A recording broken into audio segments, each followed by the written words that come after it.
Hi hello friends, welcome back. இன்றைக்கி நம்ம பூண்டு தொக்கு ரெசிபி எப்படி செய்யலாம் தான் பார்க்க போகிறோம். ரைஸுக்கு வந்து ஒரு இன்ஸ்டண்ட்டான ஒரு சைடிஷ் ரெசிபின்னு சொல்லலாம். ரொம்பவே ஒரு ஹெல்த்தியான ரெசிபி, அதே நேரத்தில் ரொம்ப ஈஸியாகவும் வந்து பண்ணிடலாம். நீங்கள் வந்து ஒரு டைம் பண்ணிங்கன்னா அதை வந்து நீங்கள் ரொம்ப, அதாவது 3 மாதம் 4 மாதம் கூட நீங்கள் ஃப்ரிட்ஜில் எதுலேயுமே வைக்காமல் நீங்கள் ரைஸுக்கு வந்து சைடிஷாவோ இல்லை வந்து ரைஸில் நீங்கள் குழப்பி கூட சாப்பிட்லாம். அவ்வளோ டேஸ்ட்டாக இருக்கும். இந்த பூண்டு தொக்கை வந்து நிறைய விதமாக வந்து நம்ம பண்ணலாம். நம்ம வந்து மிளகாத்தூள் வந்து சேர்த்து வதக்கி அந்த மாதிரி கூட பண்ணலாம். நிறைய விதமாக பண்ணலாம். ஆனால் நம்ம இன்றைக்கி அப்படி ப்ராப்பராக ரொம்ப டேஸ்ட்டாக எப்படி பண்ணால் நம்மளுக்கு வந்து அந்த டேஸ்ட் கிடைக்குமோ அப்படி தான் நம்ம பண்ண போகிறோம். ரொம்ப ப்ராப்பராக பண்ண போகிறோம். கண்டிப்பாக ஃபுல் வீடியோ பார்த்து ட்ரை பண்ணி பாருங்கள். ரொம்ப சூப்பரான ரெசிபி. இப்போ வந்து இந்த பூண்டு தொக்கு செய்கிறதுக்கு வந்து ஃபஸ்ட்டு வந்து புளி வந்து ரொம்ப இம்பார்ட்டண்ட்டான ஒரு விஷயம். இந்த பூண்டு தொக்குக்கு புளி வந்து நம்ம எடுத்துக்கலாம். இந்த பூண்டு தொக்குக்கு உண்டான நம்ம புளி வந்து நம்ம இன்றைக்கி பூண்டு தொக்கு வந்து நம்ம எவ்வளோ பூண்டு எடுத்துருக்கோம் பார்த்துக்கிட்டிங்கன்னா ஒரு 400 கிராம் நம்ம வந்து பூண்டு எடுத்துருக்கோம். அந்த 400 கிராம் பூண்டுக்கு வந்து நம்ம பயன்படுத்த போகிற புளி வந்து ஒரு 50 கிராம் புளி வந்து எடுத்துக்கிறேன். வெயிட்டில் பார்த்துக்கிட்டிங்கன்னா 50 கிராம். இதே நீங்கள் சைஸில் பார்த்தீங்கன்னா ஒரு பெரிய எலுமிச்சங்காய் சைஸ் வந்து நம்மளுக்கு வந்து இருக்குது. இந்த சைஸ் ஒரு 50 கிராம் நீங்கள் கணக்கு வச்சிட்டிங்கன்னா ஓகே. இந்த 50 கிராம் புளியை நம்ம அப்படியே உள்ளே சேர்த்து ஒரு பவுலில் வந்து சேர்த்து தண்ணி வந்து சேர்த்து நம்ம ஊற வைக்க போகிறோம். நீங்கள் இதில் வந்து கொதிக்கிற தண்ணி வந்து சேர்த்துக்கலாம், சாதா பச்சை தண்ணி வந்து சேர்த்துக்கலாம். உங்களுக்கு வந்து புளி வந்து சீக்கிரமாக கரையணும் அப்படின்னு நீங்கள் நினச்சிங்கன்னா நீங்கள் வந்து கொதிக்கிற தண்ணியில் போட்டிங்கன்னா ஒரு 10 நிமிஷத்துலேயே உங்களுக்கு நல்லா வந்து நல்ல பொதுமுன மாதிரி நம்மளுக்கு வந்து புளி வந்து மாறிடும். நான் வந்து ஓரளவுக்கு கொட்டை இருக்கிற புளி தான் வந்து எடுத்திருக்கேன். நீங்கள் வந்து இதை அரைக்கணும். இதை அரைக்கும் போது நீங்கள் இந்த கொட்டையை எடுத்துகிட்டு அரைக்கணும். நீங்கள் கொட்டை இல்லாத புளியாக இருந்தால் நீங்கள் அரைக்கும் போது இது வந்து நீங்கள் ஸ்ட்ரைட்டாகவே கொட்டை எதுவுமே இல்லாதனால நீங்கள் ஸ்ட்ரைட்டாக வந்து அரைச்சிடலாம். தண்ணி வந்து ரொம்ப சேர்க்க தேவையில்லை. ஏன்னா நம்ம அரைக்க போகிறனால ஓரளவுக்கு கம்மியாக ஒரு அரை கப்பு மட்டும் தண்ணி சேர்த்து நல்லா வந்து இந்த மாதிரி கையை வச்சு நல்லா பிசைஞ்சு விட்டுக்கோங்க. அப்போ தான் சீக்கிரமாக உங்களுக்கு வந்து ஊறும். அதனால் நல்லா வந்து பிசைஞ்சு விட்டுக்கோங்க. நான் பச்சை தண்ணியில் தான் வந்து ஊற வைக்கிறேன். அதனால் நல்லா பிசைஞ்சு விட்டு ஒரு 15 நிமிஷத்துலேருந்து ஒரு 20 நிமிஷம் கழித்து நான் இதை வந்து நான் எடுத்து அப்படியே மிக்சர் ஜாரில் வந்து அடிச்சுக்கிறேன். ஃபர்ஸ்ட் இந்த ப்ரொசீஜரை பண்ணிக்கணும். நம்ம புளியை வந்து ரெடி பண்ணிட்டோம்னா நம்ம தொக்கு வந்து ஈஸியாக டக்குன்னு ஒரு 10-15 நிமிஷத்துலேயே முடிச்சிடலாம். இப்போ நம்மளுக்கு வந்து இது வந்து ஒரு 15 நிமிஷம் நம்மளுக்கு புளி வந்து ஊறட்டும். ஊறினதுக்கப்புறமா நம்ம வந்து அடுத்த ப்ரொசீஜருக்கு வந்து போய்க்கலாம். புளியை வந்து ஊற வச்சு ஒரு 15 நிமிஷம் நம்மளுக்கு வந்து ஆயிடுச்சு. இப்போ புளி வந்து நம்மளுக்கு நல்லாவே ஊறிடுச்சு. இப்போ நம்ம அதை வந்து மிக்சியில் வந்து மிக்சர் ஜார் வச்சு நம்ம புளி எல்லாத்தையுமே நம்ம வந்து அரைச்சி எடுத்துக்கிடுவோம். நான் முதல்லே சொன்ன மாதிரி தான் புளியில் வந்து கொட்டை எதுவுமே இல்லாத மாதிரி பார்த்துக்கோங்க. அதுக்கப்புறமா இந்த மாதிரி நாரும் எதுவுமே இல்லாத மாதிரியும் பார்த்துக்கோங்க. முடிஞ்ச அளவுக்கு நார் எல்லாத்தையுமே நீங்கள் வந்து எடுத்துருங்க. கொட்டை நார் எடுத்துருங்க. கொட்டையை கண்டிப்பாக எடுத்துருங்க. நார் முடிஞ்ச அளவுக்கு வந்து எடுத்துக்கோங்க. கொட்டை இல்லாத புளினா உங்களுக்கு பிரச்சனையே இல்லை. இப்போ அப்படியே இதை வந்து அப்படியே மிக்சர் ஜாருக்கு மாற்றிக்கோங்க. மாற்றிட்டு தண்ணி வந்து தேவைப்பட்டால் மட்டும் சேருங்க. இல்லை அந்த ஊற வச்ச தண்ணியிலே அரைக்க முடிஞ்சால் அரைச்சிடலாம். நம்ம நல்லா கட்டியாக வந்து நம்ம அரைச்செடுக்கணும். அதனால் ரொம்ப வந்து தண்ணி வந்து சேர்க்க வேண்டாம். மூடி போட்டு நல்லா வந்து அரைச்சி எடுத்துக்கிறேன் புளியை.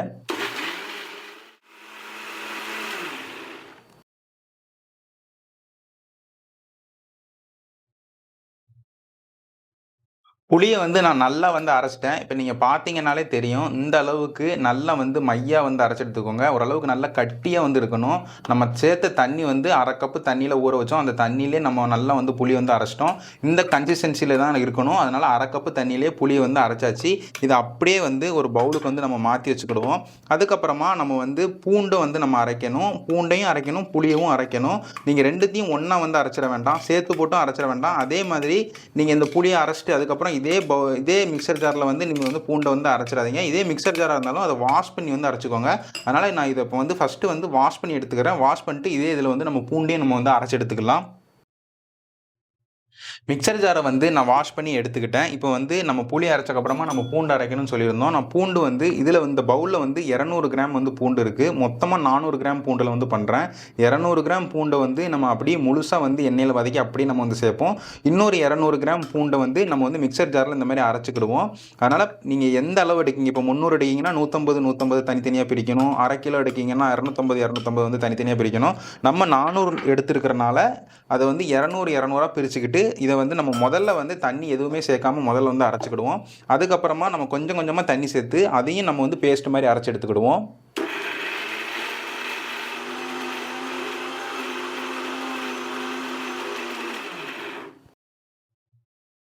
இப்போவே நம்மளுக்கு நல்லா வந்து அரைப்பட்டுருச்சு. கொஞ்சோண்டு மட்டும் தண்ணி சேருங்க. ரொம்ப வந்து சேர்த்துடாதீங்க. ரொம்ப தண்ணியாக இருக்க வேண்டாம். ஓரளவுக்கு பேஸ்ட் மாதிரி இருக்கணும். இந்த அளவுக்கு, அதாவது ஒரு 3 டீஸ்பூன் தான் சேர்த்துருப்பேன் தண்ணி. இந்த அளவுக்கு மட்டும் சேர்த்து பூண்டும் நம்மளுக்கு வந்து பேஸ்ட் மாதிரி தான் இருக்கணும். அதனால் பூண்டையும் பேஸ்ட் மாதிரி அரைச்சி எடுத்துக்கோங்க.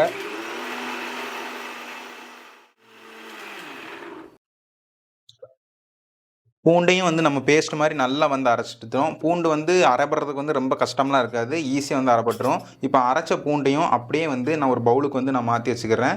நம்ம பூண்டும் அரைச்சாச்சு, அதே நேரத்தில் புளியும் நம்ம வந்து ஊற வச்சு நல்லா வந்து அரைச்சாச்சு. இப்போ வந்து நம்ம இந்த பூண்டு தொக்கு வந்து செய்ய ஆரம்பிச்சிடலாம். இப்போ நம்ம மிக்சர் ஜார் எல்லாத்தையும் எடுத்துகிட்டு ஸ்டவ் வந்து எடுத்து வச்சு அதில் கடாய் வச்சு நம்ம வந்து ரெடி பண்ண ஆரம்பிச்சிடலாம். இப்போ வந்து நான் ஸ்டவ்வும் கடாயும் வந்து எடுத்து வச்சுக்கிறேன். ஸ்டவ் வந்து எடுத்து வச்சுட்டேன். ஸ்டவ் எடுத்து வச்சு அதில் வந்து கடாய் வந்து எடுத்து வச்சாச்சு. கடாய் எடுத்து வச்சக்கப்புறமா நம்ம ஸ்டவ் வந்து ஆன் பண்ணிக்கிடுவோம். ஸ்டவ் ஆன் பண்ணிட்டு ஸ்டவ் வந்து ஓரளவுக்கு மீடியம் ஃப்ளேமில் இருக்கட்டும். மீடியம் ஃப்ளேமில் வச்சுட்டு நம்ம வந்து எண்ணெய் வந்து ஊற்றிக்கிடுவோம். எண்ணெய் வந்து நல்லெண்ணெய் வந்து ஒரு அரை கப்புக்கும் கூட நம்ம வெயிட், அதாவது எம்எல்ல நம்ம சொல்லணும்னா ஒரு 140 எம்எல் வந்து நம்ம நல்லெண்ணெய் வந்து சேர்த்துருக்கோம். நல்லெண்ணெய் எதுக்காண்டி சேர்க்கோம்னா புளி வந்து சேர்க்குறோம்.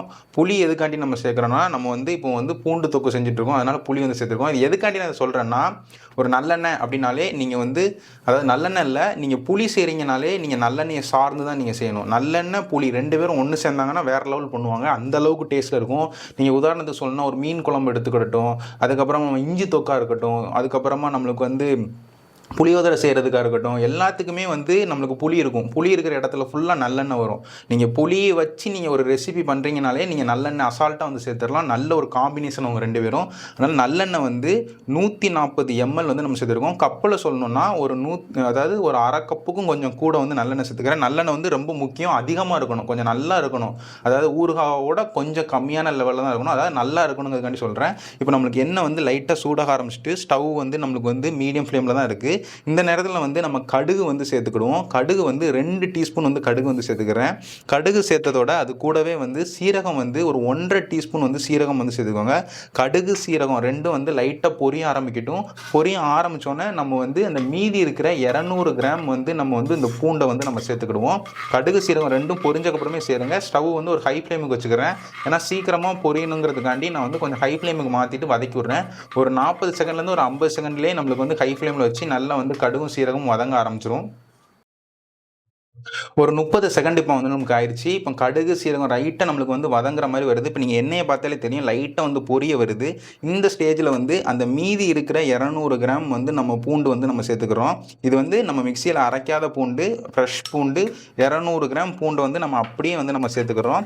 இதை சேர்த்து இது நல்லா வந்து நல்லா பொன்னிறத்துக்கு மாறணும், அந்த அளவுக்கு வந்து நம்ம வதக்கிவிடணும். நம்மளுக்கு வந்து கடுகு சீரகம் நீங்கள் வந்து வதங்குறதுக்கு முன்னக்கூட்டியே முதல்ல நீங்கள் சேர்த்துட்டீங்கன்னு சொல்லலாம். இதுவும் நம்மளுக்கு வதங்க தான் போகுது. அந்த நேரத்தில் கடுகு சீரகமும் நம்மளுக்கு வதங்கும். நம்ம நல்லா கடுகு சீரகம் நல்லா பொரிஞ்சக்கப்புறம் நம்ம வந்து நம்ம பூண்டை போட்டோம்னா இன்னும் மேற்கொண்டு இந்த பூண்டு வதங்கும் போது கடுகு சீரகம் நல்லா பொரிஞ்சு கருகிறதுக்கு வந்து வாய்ப்பு இருக்குது. அதனால் ஜஸ்ட் அது வந்து ஸ்டார்ட் ஆயிடுச்சுனாலே நீங்கள் இது வந்து, அதாவது பூண்டு, அதாவது கடுகு சீரகமும் லைட்டாக வந்து வெடிக்க ஆரம்பிச்சிட்டாலே நீங்கள் வந்து பூண்டை வந்து நீங்கள் சேர்த்துக்கோங்க. இந்த மாதிரி சில விஷயம் கொஞ்சம் கவனமாக வந்து பார்த்துக்கோங்க, ஏன்னா இது வதங்கி முடிக்கிறதுக்குள்ளேயே அது வந்து நம்மளுக்கு கருகிடக்கூடாது. அதனால் நம்ம வந்து முதல்ல அது போட்டு அது லைட்டாக வெடிக்க ஆரம்பித்தோடனே நம்ம வந்து பூண்டு வந்து சேர்த்துக்கிட்டோம். இந்த பூண்டு தொக்குக்கு வந்து நான் இன்னொன்று பூண்டு வந்து நான் சொல்லணும்னு பார்த்துக்கிட்டிங்கன்னா, நம்ம வந்து பயன்படுத்துகிற பூண்டு வந்து நம்ம சாதா பூண்டு, நாட்டு பூண்டுலாம் நம்ம வந்து பயன்படுத்தலை. நாட்டு பூண்டு இருந்ததுன்னா நாட்டு பூண்டே நீங்கள் வந்து பயன்படுத்தி தொக்கு வந்து பண்ணுங்கள். நாட்டு பூண்டுங்க வந்து நல்ல வந்து டேஸ்ட் இருக்கும். இதை விட பல மடங்கு டேஸ்ட் வந்து நாட்டு பூண்டு வந்து உங்களுக்கு வந்து தரும். ஆனால் நாட்டு பூண்டு வந்து கிடைக்கிறது வந்து ரொம்ப ரேரு, அவ்வளோ ஈஸியாக வந்து கிடைக்காது. அது வந்து ரொம்ப சின்னதாக இருக்கும், குச்சியாக இருக்கும். அது வந்து நம்மளுக்கு வந்து அது உரிக்கிறதும் ரொம்ப கஷ்டம். ஆனால் டேஸ்ட்டு அதை அடிச்சுக்கிடவே முடியாது. உங்களுக்கு நாட்டு பூண்டு கிடைச்சதுன்னா நீங்கள் நாட்டு பூண்டை வச்சு நீங்கள் பண்ணுங்கள், அவ்வளோ டேஸ்ட்டாக வந்து உங்களுக்கு தொக்கு வரும். இப்போ இது வந்து நான் சொன்ன மாதிரியே ஸ்டவ் வந்து ஹை ஃப்ளேமில் தான் இருக்குது, ஏன்னா எண்ணெய் நம்மளுக்கு நிறையா இருக்குது, அதனால் நம்மளுக்கு அடியெலாம் எதுவுமே பிடிக்காது. ஹை ஃப்ளேமில் வச்சு பூண்டு வந்து நல்லா வதங்கணும். நல்லா வதங்கி பூண்டோட அந்த பச்சை வாசனையும் நம்மளுக்கு வந்து இருக்கும், அதுவும் போய் அதே நேரத்தில் பூண்டு வந்து ஓரளவுக்கு பொன்னிறத்துக்கு வந்து மாறணும். இது எல்லாம் பண்ணுறதுக்கு வந்து ஸ்டவ் வந்து ஹை ஃப்ளேமில் வச்சு ஒரு 2-3 நிமிஷம் ஆகும். ஆனக்கப்புறம் தான் நமக்கு அந்த அளவுக்கு மாறும். அந்த ஸ்டேஜுக்கு வந்து நான் பூண்டை வந்து நான் கொண்டு வந்துக்கிறேன். இப்போ நம்மளுக்கு வந்து ஒரு 3 நிமிஷத்துலேருந்து ஒரு 3.5 நிமிஷமே ஆயிடுச்சு. நல்லா வந்து ஹை ஃப்ளேமில் வச்சு நான் வந்து இந்த பூண்டை வந்து இந்த நல்லெண்ணெயில் வந்து நல்லா வந்து வதக்கி விட்டுக்கிட்டுருக்கேன். இப்போ நீங்கள் கலர் பார்த்தாலே தெரியும், அப்படியே லைட்டாக பொன்னிறத்துக்கு வந்து மாற ஆரம்பிக்கி. இன்னும் கொஞ்சம் டார்க்காக பொன்னிறத்துக்கு மாறினக்கப்புறமா நம்ம ஸ்டவ்வை வந்து லோ ஃப்ளேமுக்கு மாற்றிடுவோம். ரொம்ப கருக வந்து விட்றாதீங்க. பொன்னிறம் ஸ்டேஜ் தான் கரெக்டான ஸ்டேஜ். அந்த கலர்லேயே நீங்கள் வந்து அடுத்த ப்ராசஸ்க்குள்ளே நீங்கள் போயிடணும். ரொம்ப கருக விட்டுட்டிங்கன்னா நம்மளுக்கு வந்து ஃபுல்லாக ஃபெயில் ஆயிரும். இப்போ வந்து நான் ஸ்டவ்வை லோ ஃப்ளேமில் வச்சுக்கிறேன். இப்போ நீங்கள் பார்த்தாலே தெரியும் ஓரளவுக்கு நம்மளுக்கு நல்லா வந்து லைட்டாக பொன்னிறத்துக்கு வந்து மாறிடுச்சு. இப்போ இன்னும் கொஞ்சம் வதங்கும் போதே அந்த ஹீட்லேயே இன்னும் நல்லா வதங்கிடும். அதுக்கப்புறம் வதக்கும் போது நான் சொல்லணுன்னா, நீங்கள் வந்து நல்லா எண்ணெய் சேர்த்துருக்கோம், அதனால் நம்ம வந்து கிண்டதுக்கு தேவையில்ல, அது பாட்டு பொரியட்டும், நம்ம பாட்டு கொஞ்சம் நேரம் கழிச்சு வரும் அப்படின்னு போனீங்கன்னா அந்த சீரகம் வந்து அப்படியே நைஸாக அடியை பிடிச்சிரும். சீரகம் வந்து இவ்வளோ என்ன இருந்தாலும் சரி, நான் அடியை தான் பிடிப்பேன்னு பிடிக்கும். அதனால் நீங்கள் கிண்டி விட்டுக்கிட்டே தான் இருக்கணும். சீரகம் வந்து கீழே போய் அப்படியே ஒட்டும் அந்த கடாயில். அதனால் நீங்கள் கிண்டி விட்டுட்டு இருந்தால் தான் சீரகம் போய் ஒட்டாது, அது கருகாது. இப்போ நம்மளுக்கு வந்து இன்னும் கொஞ்சம் வந்து மாறணும், இன்னும் கொஞ்சம் டார்க் ஆகிடுச்சுன்னா நமக்கு நல்லா வந்து இருக்கும்.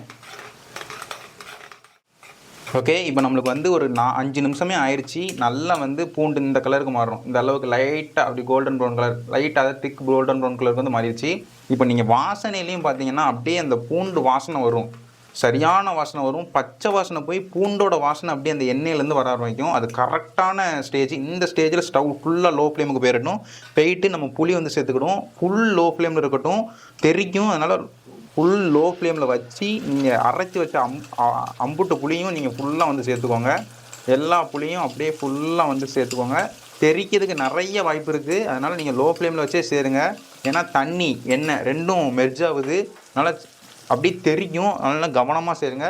புளி சேர்த்த உடனே அது கூடவே வந்து நீங்கள் வந்து அரைச்சி வச்ச அடுத்து பூண்டு அதையும் வந்து நீங்கள் சேர்த்துக்கோங்க. நீங்கள் முக்கியமாக பார்த்துக்கிட வேண்டியது லோ ஃப்ளேமில் தான் வச்சுக்கிடுவோங்க. ஹை ஃப்ளேம்லாம் இல்லை மீடியம் ஃப்ளேமுக்கோ போயிடாதீங்க. ஏன்னா நல்ல எண்ணெய் ஹீட்டில் இருக்குது, அதே நேரத்தில் எண்ணெய் தண்ணி ரெண்டும் ஒன்று சேருது, அப்போ வெட்டிக்கும், சட்டுன்னு தெரிக்கும். அதனால் முக்கியமாக பார்த்துக்கிட்டு லோ ஃப்ளேம்லேயே வச்சு நீங்கள் வதக்கி விடுங்க. நம்மளுக்கு எண்ணெய் வந்து இருக்குது. இப்போ நான் இன்னும் பொடியெல்லாம் போட்டு இதெல்லாம் வந்து பேஸ்டெல்லாம் அரைச்சி உள்ளே சேர்த்தோன்னா சேர்த்த எண்ணெய் எங்கடா போச்சு அப்படிங்கிற லெவலுக்கு நம்மளுக்கு வந்து மாறிடும். அதனால் நம்மளுக்கு ஒரு பிரச்சனையும் இல்லை. இந்த அளவுக்கு எண்ணெய் நம்மளுக்கு தேவையும் தான். புளி சேர்த்தனால கலர் நீங்கள் பார்த்தீங்கன்னாலே தெரியும், அப்படியே ஒரு ப்ரௌன் கலருக்கு வந்து நம்மளுக்கு வந்து டெக்ஸ்சர் வந்து மாறிடும். இப்போ நீங்கள் வந்து லோ ஃப்ளேமில் வச்சு நீங்கள் வதக்கி விடுங்க. அப்படியே அப்படி ஊற்றின எண்ணெய்லாம் எங்கடா போச்சு அப்படிங்கிற லெவலுக்கு இப்போ மாறும் பாருங்க கொஞ்சம் நேரத்தில்.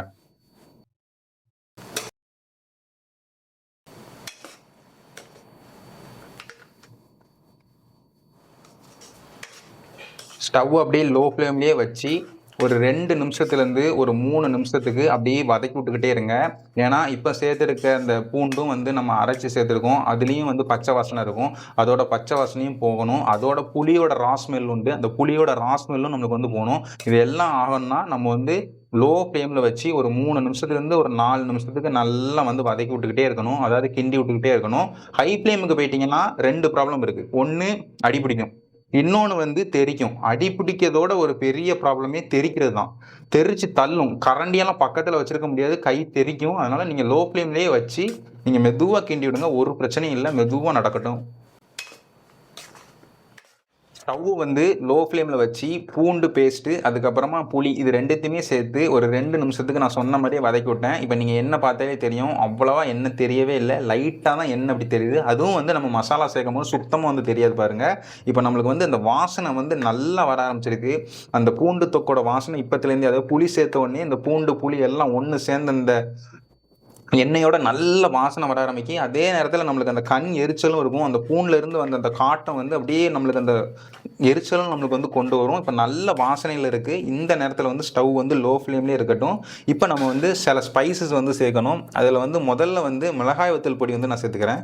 மிளகாய் வத்தல் பொடி வந்து ஒரு 1.25 டேபிள் ஸ்பூன் வந்து இந்த மிளகாய் வத்தல் பொடி இருக்குது. இந்த 1.25 டேபிள் ஸ்பூனை அப்படியே வந்து சேர்த்துக்கிறேன். நம்மளுக்கு காரம் கொஞ்சம் இருக்கணும், அதனால் முக்கிய மிளகாத்தூள் பொடி. அதுக்கப்புறமா மஞ்சள் தூள் வந்து 1 டீஸ்பூன் வந்து சேர்த்துக்கோங்க. மஞ்சள் தூளும் ரொம்ப மஸ்ட்டு, அதுவும் வந்து நல்லா 1 டீஸ்பூன் வந்து சேர்த்துக்கோங்க. 1/2 டீஸ்பூன் சேர்த்தா போதும்னு நினைப்பீங்க, 1 டீஸ்பூன் வந்து சேர்த்துக்கோங்க. அதுக்கப்புறமா இது வேண்டாம், நம்ம இந்த நேரத்தில் வந்து உப்பு வந்து சேர்த்துக்கலாம். உப்பு வந்து கல்லுப்பு வந்து சேர்த்துக்கோங்க. அதாவது இந்த ரெசிபிக்கு கல்லுப்பு சேர்த்துக்கிட்டால் நல்லாயிருக்கும். நீங்கள் கல்லுப்பு சேர்க்குற அளவு எனக்கு தெரியாதுன்னா ஒரு 2 டீஸ்பூன் கல்லுப்பு, இல்லை நான் வந்து பொடி உப்பே சேர்த்துருக்கேன்னா நீங்கள் இதுலேருந்து ஒரு 1/2 டீஸ்பூன் கூட்டுற மாதிரி இருக்கும், 2.5 டீஸ்பூன். இப்போ நம்ம சேர்த்துருக்க அளவும் வந்து நம்ம கரெக்டுன்னு சொல்ல முடியாது. இப்போ இது 3த்தையுமே கிண்டி விட்டுக்கிடுவோம். இதில் வந்து நம்மளுக்கு உப்பு காரம் பத்தலைன்னா திரும்ப வந்து சேர்த்துக்கலாம். நான் வந்து கரெக்டான லெவலில் சேர்த்துருக்கேன், இல்லை கம்மியாக சேர்த்துருக்கேன், நான் கூட வந்து சேர்க்கவே இல்லை. ஃபஸ்ட்டு வந்து சேர்த்து நல்லா வந்து மிக்ஸ் பண்ணி விட்டுக்கிறேன். மிக்ஸ் பண்ணி விட்டுட்டு நான் உப்பு காரம் கரெக்டாக இருக்கான்னு வந்து பார்த்துக்கிறேன். பார்த்துட்டு இனிமேல் சேர்க்கணும்னா நான் வந்து சொல்கிறேன். இப்போ வந்து நம்ம வந்து ஸ்பைசஸ் எல்லாம் சேர்த்து ஸ்டவ் வந்து லோ ஃப்ளேம்லேயே வச்சு தான் கிண்டணும். அதே நேரத்தில் ஒரு மாதிரி ப்ரௌன் கலரில் இருந்தது, நம்ம வந்து மிளகாவத்தூள் பொடி சேர்த்தோன்னா நான் சிவப்பு மனிதன் மாதிரி சிவப்பு கலருக்கு வந்து மாறிடும். நம்மளுக்கு பூண்டு தொக்குனாலே ஒரு மாதிரி ரெட் கலரில் தான் வந்து நம்மளுக்கு இருக்கும். அது இந்த மிளகாவத்தூள் பொடி சேர்த்தக்கப்புறம் தான். நீங்கள் காஷ்மீரி மிளகாவத்தூள் பொடிலாம் சேர்த்திங்கன்னா நல்ல ரெட்டிஷாக இருக்கும். நான் சாதாரண மிளகாவத்தூள் பொடி சேர்த்துக்கனால அந்த அளவுக்கு வந்து ரெட்டிஷாக இருக்குது. அதே நேரத்தில் இன்னும் கொஞ்சம் நேரம் ஆக ஆக இன்னும் வந்து ஒரு அளவுக்கு டார்க் ரெட்டுக்கு வந்து மாற ஆரம்பிக்கும். ஏன்னா கொதிக்க கொதிக்க வந்து நம்மளுக்கு வந்து டார்க்காக வந்து திக்காக வந்து நம்மளுக்கு வந்து அந்த கலர் வந்து மாற ஆரம்பிக்கும். இப்போ வந்து ஸ்டவ் வந்து லோ ஃப்ளேம் வச்சுட்டு ஒரு 2 நிமிஷத்துலேருந்து ஒரு 3 நிமிஷத்துக்கு லோ ஃப்ளேம்லேயே நல்லா வந்து வதக்கி கொடுங்க. இப்போவே சேர்த்த எண்ணெய் எல்லாம் எங்கே போச்சுன்னு தெரியல. அவ்வளோ எண்ணெய் இருந்தது. நமக்கு அப்படியே எண்ணெய் எல்லாம் எங்கே போச்சுன்னு தெரியல. நம்ம அந்த எண்ணெய் எல்லாத்தையும் வெளியே கொண்டு வரணும். வெளியே கொண்டு வந்துட்டோம்னா நம்மளுக்கு வந்து இந்த தொக்கு வந்து ரெடி ஆயிடுச்சுன்னு நமக்கு வந்து அர்த்தம். மிளகாத்தூள் பொடி, மஞ்சப்பொடி எல்லாமே சேர்த்து நான் சொன்ன மாதிரியே ஸ்டவ்வை வந்து லோ ஃப்ளேமில் வச்சு ஒரு 2 நிமிஷத்துலேருந்து ஒரு 3 நிமிஷத்துக்கு நான் நல்லா வந்து வதக்கி விட்டுட்டேன். நல்லா வதக்கி விட்டக்கப்புறமா உப்பு காரம் வந்து நம்ம இப்போ வந்து நம்ம பார்த்துக்கிடுவோம்.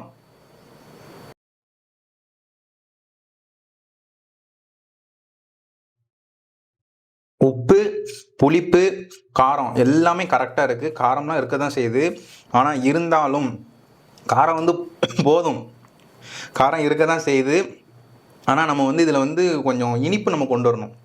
இந்த பூண்டு தொக்குங்கும் போது இனிப்பு வந்து கொஞ்சம் வரணும். எங்கேயோ இனிப்பு இருக்குது அப்படிங்கிற லெவலில் இருக்கணும். அப்போ நம்ம இந்த கடைசி அந்த இனிப்பு சேர்க்கும் போது இந்த காரத்தை கொஞ்சம் கம்மியாக ஆக்கிருமோன்னு சொல்லி நான் கொஞ்சோண்டு சேர்த்துக்கிட்டேன். 1/4 டீஸ்பூனுக்கும் கொஞ்சம் கம்மியாக தான் சேர்த்துருக்கேன். ஏன்னா அந்த 1/4 டீஸ்பூன் லெவலை வந்து அந்த இனிப்பு வந்து கொண்டு வரணுங்கிறதுக்காண்டி நான் வந்து சேர்த்துருக்கேன். இல்லை நான் காரம் ரொம்ப எடுக்க மாட்டேன்னா நீங்கள் சேர்த்துறாதீங்க. உங்களுக்கு அந்த கரெக்டாக அந்த 1.5 டேபிள் ஸ்பூனே வந்து உங்களுக்கு கரெக்டாக இருக்கும் அந்த காரம் நான் சொன்ன அளவுக்கு. இப்போ வந்து நம்ம வந்து ஒரு 1/4 டீஸ்பூன் கம்மியாக வந்து காரம் வந்து மிளகாய்த்தூள் பொடி சேர்த்து திரும்பியும் வந்து நல்லா வந்து வதக்கி விட்டுக்கிடுவோம். நல்லா கிண்டி விட்டுக்கிடுவோம். ஸ்டவ் வந்து லோ ஃப்ளேம்லேயே இருக்கட்டு. இப்போ நம்மளுக்கு உப்பு காரம் எல்லாம் நம்ம கரெக்டு, புளிப்பு கரெக்டு, நம்ம சேர்த்து 50 கிராம் புளியே கரெக்டாக இருந்தது. எல்லாமே நம்மளுக்கு பெர்ஃபெக்டாக வந்து வந்துருச்சு. இந்த நேரத்தில் வந்து உங்களுக்கு வந்து புளிப்பு வந்து கூடிருச்சு, நான் என்ன பண்ணுறது அப்படின்னு நீங்கள் கேட்டிங்கன்னா கொஞ்சம் தண்ணி சேருங்க. வேறு வழியே கிடையாது. நீங்கள் தண்ணி தான் சேர்க்கணும். நீங்கள் தண்ணி சேர்த்து இன்னும் கொஞ்சம் வத்துற அளவுக்கு, இந்த அளவுக்கு கட்டி ஸ்டேஜுக்கு வர அளவுக்கு நீங்கள் வந்து கொண்டு வரணும். தண்ணி சேர்த்துட்டிங்கன்னா அந்த புளிப்பு தன்மை வந்து கொஞ்சம் குறைக்கும். காரம் நீங்கள் கூட சேர்க்கறதுக்கு வந்து வாய்ப்பே இல்லை. கொஞ்சம் கம்மியாக தான் சேர்க்கணும். ஏன்னா புளியில் வந்து லெவல் மாறதுக்கு வந்து வாய்ப்பு இருக்குது. காரம் வந்து பொடி வந்து நான் எப்போவுமே எல்லா வீடியோவும் சொல்கிற மாதிரி தான். முதல்ல கம்மியாக சேர்த்து நீங்கள் லெவலுக்கு வந்து கொண்டு வாங்க. முதல்ல கரெக்டாக போடணுங்கிற எண்ணத்தில் வந்து இருக்காதீங்க.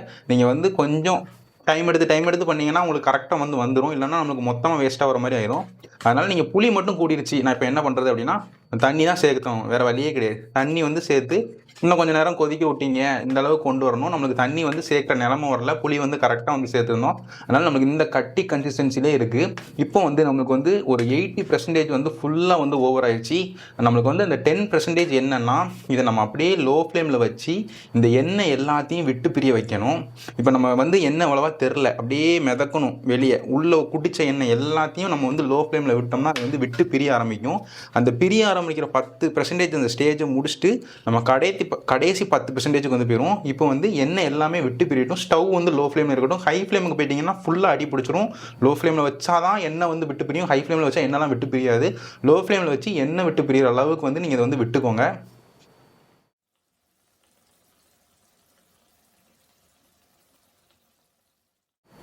எண்ணெய் எல்லாம் நம்மளுக்கு இப்போ வந்து விட்டு பிரிய ஆரம்பிச்சிருச்சு. இப்போ நீங்கள் பார்த்தாலே தெரியும், நல்ல எண்ணெய் வந்து விட்டு பிரிய ஆரம்பிச்சிருச்சு. ஸ்டவ் வந்து லோ ஃப்ளேம்லேயே தான் இருக்குது. நமக்கு அடியும் எந்த லெவல்லையும் நம்மளுக்கு வந்து பிடிக்கல. நீங்கள் அப்படியே வந்து பார்த்துக்கோங்க. நீங்கள் அப்பப்போ கிண்டி கூட விட்டுக்கோங்க. எனக்கு வந்து தண்ணி வந்து எக்ஸஸாக நான் சேர்க்கவே இல்லை. அரைக்கும் போதெல்லாம் நான் புளியில் ரொம்ப தண்ணி சேர்க்கலை. அதுக்கப்புறம் நம்மளுக்கு வந்து ரொம்ப தண்ணி வந்து நான் வந்து பூண்டு அரைக்கும் போதும் சேர்க்கலனால எனக்கு கரெக்டாக வந்து வந்துருச்சு. தண்ணியை வற்ற வைக்கிறது வந்து இல்லைனா எனக்கு ஒரு ப்ராசஸாக இருக்கும். நான் கரெக்டான லெவலில் சேர்த்தனால எனக்கு வந்து இல்லை. எண்ணெய் வந்து அந்த லெவலில் இல்லை. நான் கம்மியாக தான் சேர்த்துருக்கோன்னு சொல்லணும். அதாவது பூண்டு தொக்குலாம் வந்து எப்படின்னா நம்ம இலையில எடுத்து வச்சோம்னா பூண்டு ஒரு பக்கம் இருக்கும், எண்ணெய் ஒரு பக்கம் அப்படியே போகும். அந்த லெவலில் எண்ணெய் சேர்ப்பாங்க. அது வந்து நல்லா தான் இருக்கும், தப்பு எதுவுமே கிடையாது. இப்போ வந்து நம்மளுக்கு வந்து ஓகே, இப்போ நம்மளுக்கு நல்லா வந்து பச்சை வாசனை எல்லாமே போய் பூண்டு தொக்கோட வாசனை நம்மளுக்கு எல்லாமே, அதாவது நல்லெண்ணெய், பூண்டு, அதுக்கப்புறமா புளி எல்லாமே நல்லா மெர்ஜாய் அந்த வாசனை வந்து நல்லா வர ஆரம்பிச்சிச்சு. டேஸ்ட்டும் ரொம்ப சூப்பராக வர ஆரம்பிச்சு. இப்போ நம்ம கடைசியாக வந்து நம்ம என்ன சேர்க்கணும்னா அசப்பொடியை வந்து சேர்க்கணும். அதாவது பெருங்காயப்பொடி வந்து ஒரு டீஸ்பூன் வந்து சேர்த்துக்கோங்க. 1 டீஸ்பூன் தாராளமாக சேர்த்துக்கோங்க. எப்போவுமே பெருங்காயப்பொடி வந்து கம்மியாக தான் சேர்ப்போம். 1 டீஸ்பூன் வந்து சேர்த்துக்கோங்க. அதுக்கப்புறமா சீனி வந்து இருக்குது. சீனி வந்து நான் இது எனக்கு வந்து காரம் வந்து ஓகே, எனக்கு வந்து ரொம்ப வந்து நான் சேர்க்க விரும்பலை. எனக்கு வந்து ரொம்ப இனிப்பு தெரியக்கூடாது, கொஞ்சம் கம்மியாக தான் எனக்கு இனிப்பு தெரியணும். எனக்கு ரொம்ப இனிப்பாக இருந்தால் நல்லாயிருக்கு. அதனால் நான் வந்து ஒரு டீஸ்பூன் வந்து நான் சேர்த்துக்கிட்டேன். 1 டீஸ்பூன் வந்து சீனி வந்து சேர்த்துக்கிட்டேன். சேர்த்து நல்லா வந்து மிக்ஸ் பண்ணி விட்டுக்கோங்க. சீனி சேர்த்தக்கப்புறமா ஒரு இறுக்கம் வந்து கொடுக்கும். சீனி ரொம்ப சேர்த்துட்டிங்கன்னா ரொம்ப வந்து இறுக்கம் கொடுக்கும். நம்மளுக்கு வந்து அந்த பூண்டு தொக்கோட கன்சிஸ்டன்சி வந்து எப்படி இருக்கணும்னா, இப்படி நம்ம கரண்டியில் எடுத்து இப்படி போட்டோம்னா, இப்போ ஓரளவுக்கு வந்துருச்சு, 50% வந்துருச்சு. எடுத்து போட்டோம்னா அப்படி கட்டியாக வந்து விழணும், தண்ணியாக வந்து விழக்கூடாது. அப்படி கட்டியாக வந்து இப்படி அதை கரண்டிலேருந்து போட்டோன்னா அப்படி கட்டியாக வந்து இப்படி விழுதுலாம். இந்த மாதிரி நான் இப்படி சாய்ச்சேன்னா, கரண்டியை சாய்ச்சேன்னா இப்படி விழணும், கட்டி கட்டியாக விழணும். அப்படி வந்துருச்சுனாலே நம்மளுக்கு பூண்டு தொக்கோட கன்சிஸ்டன்சி வந்து வந்துருச்சுன்னு அர்த்தம். அதனால் இப்போ நான் வந்து இந்த பெருங்காயப்பொடி சீனி சேர்த்துருக்கேன். அதை சேர்த்து நல்லா வந்து மிக்ஸ் பண்ணி விட்டுக்கிறேன். மிக்ஸ் பண்ணி விட்டுட்டு இன்னும் ஒரு நிமிஷத்துக்கு மட்டும் லோ ஃப்ளேமில் வச்சு திரும்பியும் வந்து கொதிக்க விட்டுக்கிறேனே. ஒரு நிமிஷத்துக்கு நம்ம கொதிக்க விடணும் தேவையே கிடையாது. அதாவது இது வந்து நல்லெண்ணெய் சேர்த்துருக்கனால அப்படி கொதிக்க நேரம் ஆக ஆக நாள் ஆக ஆக அதோட டேஸ்ட் வந்து லெவல் கூடிக்கிட்டே இருக்கும். நீங்கள் 2 நாள் கழித்து சாப்பிட்டா ஒரு டேஸ்ட்டு, 3 நாள் கழித்து சாப்பிட்டா ஒரு டேஸ்ட்டு, 1 வாரம் கழித்து சாப்பிட்டா அதோட செம்ம டேஸ்ட்டு, 1 மாதம் கழித்து சாப்பிட்டாலும் செம்ம டேஸ்ட் அந்த லெவலில் வந்து இருக்கும். ஏன்னா நல்லெண்ணெய் புளி இது ரெண்டுத்துக்குமே வந்து ஒரு கிட்டத்தட்ட அப்படியே டேஸ்ட் லெவலில் கூட்டிக்கிட்டே இருக்கிற தன்மை வந்து இருக்கும். இப்போ வந்து நல்லா மிக்ஸ் பண்ணி விட்டேன். நான் சொன்ன மாதிரியே ஒரு நிமிஷத்துக்கு மட்டும் திரும்பியும் வந்து லோ ஃப்ளேம்லேயே வச்சு கொதிக்க விட்டுக்கிறேன். கொதிக்க விட்டக்கப்புறம் நம்ம ஸ்டவ் ஆஃப் பண்ணிட்டோன்னா நம்மளுக்கு இந்த பூண்டு தொக்கு வந்து பெர்ஃபெக்டாக ரெடி ஆயிரும். இப்போ 1 நிமிஷம் ஆகட்டும். சீனி வந்து நம்ம சேர்த்து 1 நிமிஷம் கொதிக்க விட்றோம்னு சொல்லியிருந்தோம். 1 நிமிஷம் லோ ஃப்ளேமில் வச்சு நம்ம நல்லா கொதிக்க விட்டாச்சு. இப்போ நம்மளுக்கு வந்து இந்த தொக்கு வந்து, அதாவது பூண்டு தொக்கு வந்து ஃபுல்லாக வந்து கம்ப்ளீட் ஆயிடுச்சு. நம்மளுக்கு இப்போ ஃபுல்லாக வந்து ரெடி ஆயிடுச்சு. இப்போ நம்ம சாதத்தில் வந்து வச்சு சாப்பிட்ற கண்டிஷனுக்கு வந்து சூப்பராக வந்து ரெடி ஆயிடுச்சு. இப்போ நீங்கள் பார்த்தாலே தெரியும், நல்லா கட்டியாக இந்த மாதிரி கட்டியாக நம்மளுக்கு விழுந்துருச்சுனாலே நம்மளுக்கு வந்து கரெக்டாக வந்து தொக்கு வந்து ரெடி ஆயிடுச்சுன்னு அர்த்தம். ரொம்ப சிம்பிளாக செய்யக்கூடிய ப்ராசஸ். இப்போ நம்மளுக்கு ஃபுல்லாக வந்து தொக்கு ரெடி, வாசனையும் நல்லா வந்து வர ஆரம்பிச்சு. இந்த நேரத்தில் வந்து நீங்கள் ஸ்டவ்வை வந்து ஆஃப் பண்ணிட்டீங்கன்னா உங்களுக்கு இந்த பூண்டு தொக்கு வந்து பெர்ஃபெக்டாக வந்து ரெடி ஆயிடுச்சுன்னு அர்த்தம். அந்த பூண்டு தொக்கு வந்து சிம்பிளாக பண்ணக்கூடிய ஒரு ரெசிபி. நீங்கள் வந்து இதை 3 மாதம் கூட நீங்கள் வந்து இதை ஸ்டோர் பண்ணி வைக்கலாம். நீங்கள் வந்து ஃப்ரிட்ஜுக்குள்ளெல்லாம் வைக்கணும் தேவையே கிடையாது. ஒரு பவுல் ஒரு பாத்திரத்தில் வந்து மூடி இருக்கிற பாத்திரத்தில் வந்து மூடி போட்டு ஒரு மாதம் 3 மாதம் கூட நீங்கள் வச்சுருந்தாலும் கெட்டே போகாது.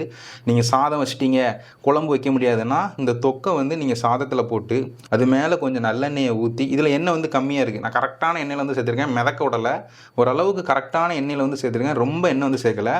நீங்கள் ரொம்ப எண்ணெய் சேர்த்திங்கன்னா எண்ணெய் வந்து சேர்க்கணும் தேவை கிடையாது. இல்லைனா சாப்பிட்ற ப்ரொசீஜர் வந்து இலையை விரித்து அதில் வந்து சாதம் போட்டு பூண்டு தொக்கு அப்படி மேலே போட்டு அதில் கொஞ்சோண்டு நல்லெண்ணெய் ஊற்றி பிசைஞ்சு சாப்பிட்டிங்கன்னா அவ்வளவு டேஸ்ட்டாக இருக்கும். ஒரு பூண்டு வந்து இந்த அளவுக்கு விரும்பி சாப்பிட்டுக்கிட்டே இருக்கிற அளவுக்கு வந்து இந்த தொக்கு வந்து அதை கொண்டு வந்திருக்கும். காரணம் வந்து நல்லெண்ணெய் புளி எல்லாம் சேர்ந்து அது ஏதோ ஒரு வேறு மாதிரி டேஸ்ட்டில் வந்து இதை வந்து கொண்டு வந்துடும். கண்டிப்பாக வந்து ட்ரை பண்ணி பாருங்கள். ஒரு சூப்பரான ரெசிபி, எல்லாருமே விரும்பி சாப்பிடுவாங்க. வீட்டில் எல்லாருக்குமே செஞ்சு கொடுங்க, வீட்டில் எல்லாருமே விரும்பி சாப்பிடுவாங்க. நான் இதே மாதிரி இன்னொரு சூப்பரான வீடியோட உங்கள் எல்லாரையுமே வந்து பார்க்குறேன். நன்றி.